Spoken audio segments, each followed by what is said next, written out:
I'm stimulated and honored to be able to participate virtually in these interdisciplinary and cross-cultural dialogues for nature, wilderness, and places. Interdisciplinary. Academic puppets, academic bubbles, those environmental philosophers that are disciplinarily narrow, that claim to be experts, we don't need that.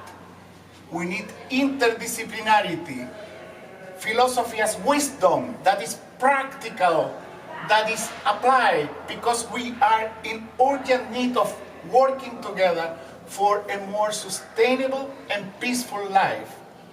Interdisciplinary cannot be better chosen now than ever, and to tell those disciplinary philosophers to be just teachers like the sophists were in Greek. Cross-cultural. What happens in China matters to what happens in South America. What happens in South America, in the Amazonas, in Cape Horn, will affect China, will affect the US. So in addition to go out of this academic bubble or tower, we need also to reach out to have cross-cultural dialogues. And the wisdom will be nourished by the ancient wisdom of China, with Confucianism, Taoism, Buddhism, and so many expressions of local knowledge that you have posed for so many years, as well as we have in the Americas, Native American people. Philosophy is there, not only Greece, not only Germany, not only in English, in many languages. And the indigenous people in our country, they are the major group, they are called Mapuche. Mapu is land, Che is people, people of the land. But we, in the Western culture, we are called humans. That means people that grew out of the humus. That means the most fertile earth, the most fertile soil.